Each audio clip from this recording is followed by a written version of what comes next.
হ্যাঁ বন্ধু, দেখুন নদীর কিছু বালি নিয়েছি। এই বালিগুলোকে আমি ভালো করে ধুয়ে নিচ্ছি। এই সাদা বালি, সরি লাল বালি ধরুন, প্লেন বালি আছে, এতে আর কিছু নাই। এর মধ্যে অনেক ফাঙ্গাস, ব্যাকটেরিয়া, ভাইরাস ইত্যাদি থাকে। তো এটাকে ভালো করে ধুয়ে নিলে সেই সম্ভাবনাটা থাকে না। তাই বালিটাকে আমি 3 বার ধুয়ে নিচ্ছি। ধুয়ে জলগুলো ফেলে দিচ্ছি। দেওয়ার পর আমি এই যে পাশের লাল একটা পট দেখছেন, এই পটটায় আমি দিয়ে নেব।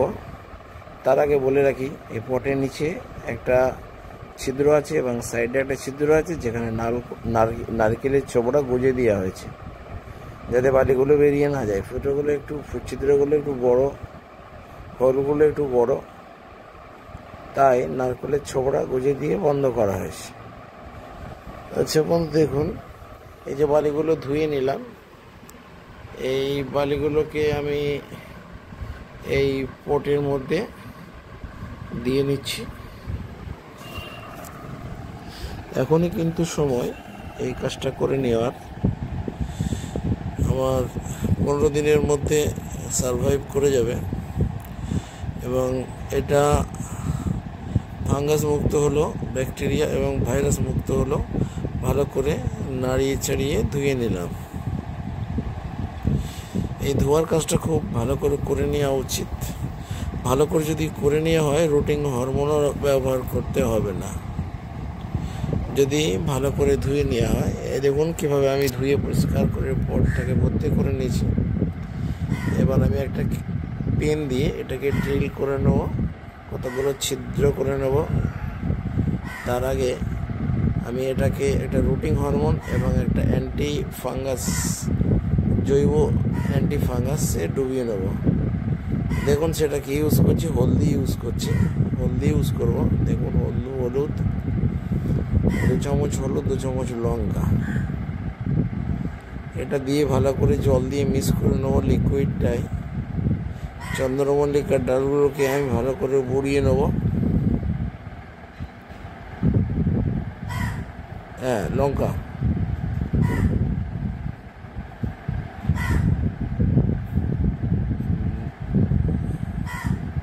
বুড়িয়ে নেওয়ার পর হালকা করে 5 মিনিট হাওয়ার মধ্যে রেখে দেবো। দেওয়ার পর আমি ভিডিওতে যেভাবে দেখাচ্ছি ঠিক এইভাবে আপনারা হলুদটাকে আর লঙ্কাটাকে জল দিয়ে 25 গ্রাম 30 গ্রাম জল দিয়ে ভালো করে ভিজিয়ে নেন, মিক্সারটা করে নেন। এই মিক্সারটা কিন্তু আমাদের routine hormone, anti fungus, anti bacterial, anti virus হিসেবে কাজ করবে। আপনারা এই রুটিন হরমোনটা ব্যবহার করতে পারেন। দেখুন এই বালির পটটাকে আমি কিভাবে পেন দিয়ে ছিদ্র করে নিচ্ছি। অবশ্যই ছিদ্র করতে হবে, অন্য কিছু শক্ত একটা দণ্ড দিয়ে ছিদ্র আপনাকে করে নিতে হবে, নাহলে বালি খুব চাপের মধ্যে থাকে।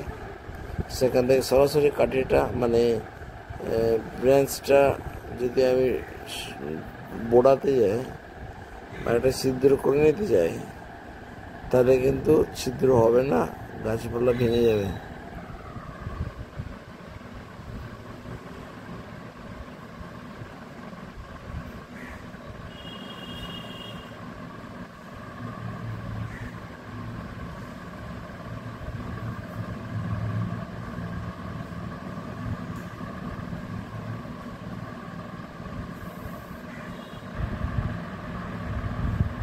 এই আলুগুলোকে জলে বোড়ানো হচ্ছে, হলুদ জলে বোড়ানো হচ্ছে। দেখুন বন্ধু, দেখতে থাকুন ভিডিও। লাইক, শেয়ার, কমেন্ট এবং সাবস্ক্রাইব করবেন।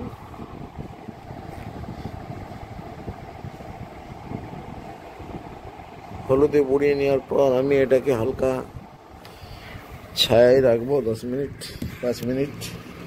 রাখার পর বাড়ির মধ্যে দিয়ে দেবো, ভিডিওতে যেভাবে দেখছেন।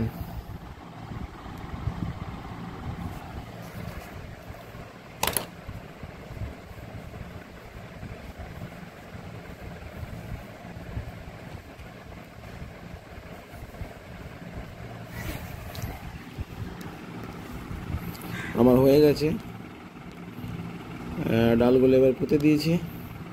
এবার বাকি হলুদ জলটা আরও একটু জল গ্লাসে করে নিয়ে নেবো, নিয়ে এই বালির ওপরে দিয়ে দেবো, দিয়ে তাহলে মজবুতভাবে পাকার হয়ে যাবে, ধরে যাবে। এবং এটাকে আমরা 15 দিন হালকা রৌদ্রযুক্ত অঞ্চলে এটাকে রাখবো। সরাসরি এতে রৌদ্র না লাগে এটা খেয়াল করতে হবে। কাটিং এড বা রুটিং হরমোন ব্যবহার না করেও অনায়াসেই আমরা চারা তৈরি করে নিতে পারি। হলুদ জলটা ওই বালির ওপরে দিয়ে নেব, ফেলে দেবার কিছু নেই বন্ধু, সবই কাজে লাগছে।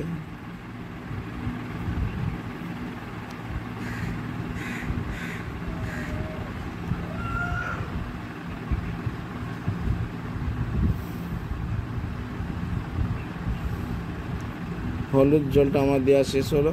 এবার এটাকে আমরা ছায়াযুক্ত অঞ্চলে রেখে দেবো 15 দিন। 15 দিন পর এখান থেকে শিকড় তৈরি হয়ে যাবে, তখন আমি একটা আপডেট দিয়ে দেব। ঠিক আছে বন্ধু, লাইক, শেয়ার, কমেন্ট এবং সাবস্ক্রাইব করবেন। আপনারা দেখছেন হুগলি ডিস্ট্রিক্ট, ওয়েস্ট বেঙ্গল থেকে মহসিন আয়ুর্বেদিক প্ল্যান্টস চ্যানেলে চন্দ্রমল্লিকার কাটিংয়ের ভিডিও।